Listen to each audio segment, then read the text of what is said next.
Bom dia, pessoal. Vamos para a nossa última aula, nossa terceira parte da aula, né? Sobre cromossomos e anomalias cromossômicas. Bem, os cromossomos eles podem ser caracterizados, isso é, nomeados de acordo com a posição do centrômero. E aí, então, aquele centrômero que fica naquela região mediana do cromossomo, isso é, no meio do cromossomo, ele é chamado de metacêntrico. Quando está um pouquinho afastado desse meio, nós chamamos de submetacêntrico. Quando está bem próximo à extremidade, acrocêntrico. E quando o centrômero está localizado na extremidade do cromossomo, isso é, na ponta do cromossomo, nós chamamos de telocêntrico. Nós, humanos, nós não temos cromossomos telocêntricos, somente metacêntricos, submetacêntricos e acrocêntricos. Bem, mas por que a gente estuda esses cromossomos? Qual a importância do estudo desses cromossomos? Porque a gente consegue verificar fenótipos anormais a partir de observações e análises cariotípicas. Então é importante a gente verificar o nosso cromossomo para saber o que está acontecendo de anormalidade. Lógico que essas análises elas só são feitas, elas só são solicitadas quando existe alguma patologia aparente. Ok? Então, quais são alguns dos mecanismos responsáveis por esse fenótipo anormal? O efeito de dose, e esse efeito de dose é porque a gente tem, todos os nossos cromossomos a gente tem duas cópias, né, de cada cromossomo. Então, o nosso sistema reconhece que nós vamos ter dois genes específicos, né? Um gene em cada cromossomo, em cada cópia de cromossomo. Portanto, se a gente tiver uma deleção daquele gene, o sistema reconhece um erro, isso é, deveriam ter duas cópias, e aquilo ali apresenta uma patologia, pode apresentar uma patologia, pode apresentar um fenótipo anormal. Da mesma forma que a deleção apresenta esse fenótipo anormal, a duplicação também vai apresentar esse fenótipo anormal. É o que a gente vê nas trissomias ou nas monossomias que a gente vai estudar hoje.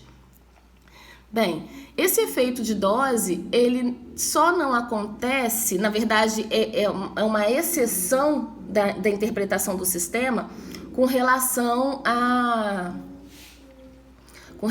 ao cromossomo sexual. Porque na espécie humana, nós temos cromossomo XX em mulher e XY no homem. Então, o sistema precisa reconhecer só o cromossomo X, já que isso não acontece em todos os indivíduos, né? Essa duplicação do X não acontece em todos os indivíduos. Então, ele reconhece só o cromossomo X. Na mulher, aquele X a mais, ele é inativado. É o que nós chamamos de lionização, que é a inativação do X, ok? Também temos o efeito direto da aberração, com a quebra de um ou mais genes. E se a gente tem essa quebra desse gene, a gente também vai ter um fenótipo anormal aparente. Temos também o efeito de posição relacionado à função inadequada de um gene. Bem, essas análises cariotípicas, elas são feitas através de sangue periférico, de medula óssea, de fragmentos de pele. E com relação a feto, a gente também pode analisar se aquele bebê vai ter algum problema, alguma anomalia genética, através de amniócitos, retirando esse líquido amniótico lá da gestante, através de vilosidade coriônica também. Então, você não precisa esperar o bebê nascer para verificar se aquele bebê vai ter alguma alteração genética. A gente também pode solicitar análises genéticas de tumores e de outros tecidos. Bem, o que seria então esse cariótipo? Esse cariótipo nada mais é do que uma fotografia, uma micrografia que nós tiramos naquele momento de metáfase, naquela fase metafásica, onde eu tenho a maior condensação do filamento de DNA. Isso é, a gente pode ver cromossomo, que é esse maior nível de condensação. Então a gente tira essa foto nesse momento de metáfase e organiza do maior para o menor. E colocando em duplinhas, né? Já que nós somos diploides, nós vamos organizando esses cromossomos em duplas e sempre do maior para o menor. Então, cariótipo humano, o maior cromossomo vai ser o número 1, o menor cromossomo a gente fala que é o 22 e o par sexual é o 23, sendo que o X, ele é um cromossomo maior e o Y é um cromossomo bem pequenininho. E quais são as principais indicações para o cariótipo? Por que a gente indica a análise do cariótipo para ser realizada, na verdade? Porque a gente consegue verificar atrasos neuropsicomotores confirmar, né, esses atrasos através de análises cariotípicas, faces dimórficas, malformações, baixa estatura, isso é, patologias podem ser confirmadas através de análises cariotípicas. Neoplasias, por que aquela mulher está sempre abortando, a gente pode solicitar uma análise também desse natimorto para verificar o que aconteceu, se teve alguma monossomia, alguma aneuploidia acontecendo. Isso é, alguma alteração no número de cromossomos desse bebê. Essas alterações cromossômicas que levam a essas patologias, elas podem ser numéricas ou estruturais. Numéricas é quando eu tenho uma alteração no número de cromossomos. A gente, quando faz um cariótipo, a gente procura encontrar 46 cromossomos, que é o número de normalidade, o número normal de cromossomos. Mas se a gente tiver 45, 46, 47, 48, é porque a gente tem cromossomo a mais, e isso é uma alteração numérica. No caso da alteração estrutural, é quando eu tenho aquele cromossomo número 1 faltando um pedaço ou com um pedaço a mais. Então eu tenho uma alteração na estrutura de alguma cópia de cromossomo. Isso é, alteração no filamento, onde eu tenho segmentos a mais, segmentos a menos, segmentos localizados em cromossomos que não deveriam estar localizados ali. Por exemplo, eu posso ter um segmento que normalmente ficaria no 1 sendo encontrado no 13, ou normalmente deveria ser encontrado no 5 sendo encontrado no 21, por exemplo. Isso é uma alteração estrutural.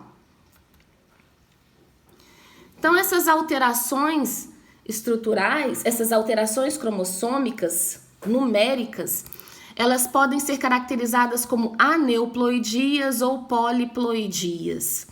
No caso das aneuploidias, eu tenho um cromossomo ou poucos cromossomos a mais. Algumas cópias do cromossomo vão estar a mais, mas não vão ser todas.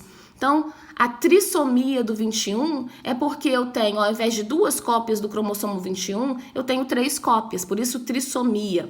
A monossomia do X é porque ao invés de eu ter 2X, eu tenho um X só. Então, eu tenho uma monossomia.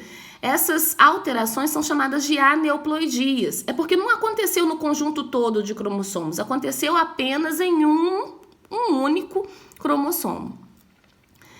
E no caso das poliploidias, é porque eu tenho cromossomos a mais. Mas nesse caso, todos os cromossomos estão a mais. Então, todo o conjunto foi duplicado ou triplicado.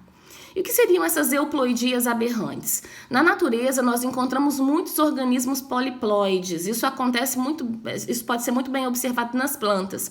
As plantas geralmente são poliploides. Se a gente for pegar a banana, por exemplo, ela já é poliploide, ela é naturalmente poliploide. Mas pode acontecer, durante a evolução, dela duplicar todos os seus cromossomos. Então, aquela banana que deveria ser tetraploide pode passar a ser pentaploide ou pode simplesmente perder também um conjunto de cromossomos e passar a ser triploide, ok? Então, essas euploidias aberrantes é quando eu tenho uma alteração no conjunto inteiro de cromossomos. Então, eu preciso verificar e comparar essa euploidia aberrante com o organismo que era encontrado antes. Então, se esse organismo que era encontrado antes, ele era diploide, ele passa a ser tetraploide, a euploidia aberrante é encontrada no tetraploide, já que nós estávamos acostumados a encontrar na natureza esse diploide, ok? O ser humano, as células humanas, elas não suportam poliploidia. Na verdade, saiu algum artigo há um tempo atrás que são poucas células que suportam poliploidia. As células humanas, elas não têm esse sistema avançado de suporte para essas poliploidias. Então, nós não vamos encontrar, por exemplo, um indivíduo triploide humano ou tetraploide, poliploide. Nós vamos encontrar sempre diploides. Bem, como eu já tinha falado, essas aneuploidias é um aumento ou diminuição de um único cromossomo, de um único tipo de cromossomo. Como exemplo, a gente tem a monossomia do X, e aí como que a gente faz notação desse padrão, desse padrão genético? A gente coloca o número de cromossomos que nós encontramos no cariotipo ou no cariótipo, que foi 45, e X, no caso. Se só vai ter um X, a gente coloca, né, só esse X. A trissomia do 21, eu deveria ter falado que sempre você vai colocar o número de cromossomos que é encontrado e logo depois o sexo daquele indivíduo. Como neste caso aqui nós só temos um X, esse indivíduo vai ser mulher. Lógico que ela vai aparentar algumas alterações no fenótipo. Não vai ser um fenótipo normal, mas ela vai ser mulher. No caso da trissomia do 21, a gente tem o número de cromossomos que nós encontramos nesse cariotipo é de 47.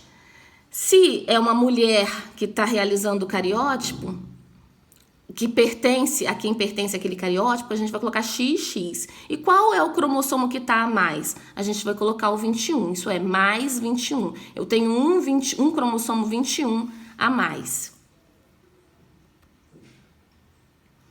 E existem também tetrassomias e pentassomias, sempre colocando o número de cromossomos encontrados, e nesse caso aqui, é a síndrome de Klinefelter, do 49 aqui, e aqui poderia ser a síndrome do triplo X, que a gente chama, porque geralmente encontrados são 3X, então a gente fala síndrome do triplo X. E aqui a síndrome de Klinefelter, que existem variações, a gente pode encontrar na natureza X, XY, XXXY, ok? Existe também a síndrome do supermacho, onde nós encontramos X, Y, Y, Y, Y. Isso é, eu tenho aumento do cromossomo Y nesse homem. Então, essa notação para cariótipo vai ser sempre iniciado pelo número de cromossomos. Aqui a gente indica qual é o sexo daquele indivíduo que está sendo analisado e coloca aí o diagnóstico. Por exemplo, 46XX é uma mulher sem anomalia cromossômica. 46XY é um homem sem anomalia cromossômica. 45X é uma mulher portadora da síndrome de Turner. 47XXY é um homem portador da síndrome de Klinefelter e assim sucessivamente. Lógico que quando eu tenho aquele cromossomo a mais e que não é o par sexual, eu tenho que indicar com um sinal de mais e qual é o cromossomo que eu tenho a mais. Por exemplo, o mais 21, que é a síndrome de Down, o mais 18, que é a síndrome de Edwards, o mais 13, que é a síndrome de Patau, e assim sucessivamente. Então, a gente, após fazer a micrografia, a gente vai organizar, né, e separar esses cromossomos. Então, a foto final vai ser isso aqui. onde eu posso verificar esse cromossomo 21 a mais, isso é a trissomia do 21. Essas alterações numéricas, onde eu tenho alteração no número de cromossomo, e neste caso eu só tenho um a mais, um tipo cromossomal a mais, caracterizando uma aneuploidia, ela pode ser resultado de uma não disjunção na hora da anáfase, aqueles cromossomos que estavam ali, eles não se separaram. Então, ocorreu uma não disjunção nessa fase. Ou simplesmente por perda anafásica. Na hora da polimerização dos microtúbulos, da formação do fuso mitótico, aquele fuso mitótico ele não se polimerizou, ele não se ligou nessa região centromérica, e aí eu tenho uma célula recebendo 2 e uma célula recebendo nenhum, porque teve uma perda desse microtúbulo, desse fuso mitótico na hora da separação.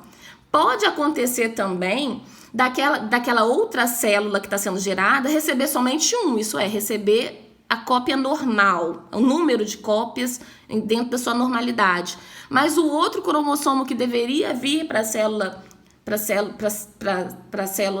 filha, para outra célula filha, ser perdido. E aí essa perda anafásica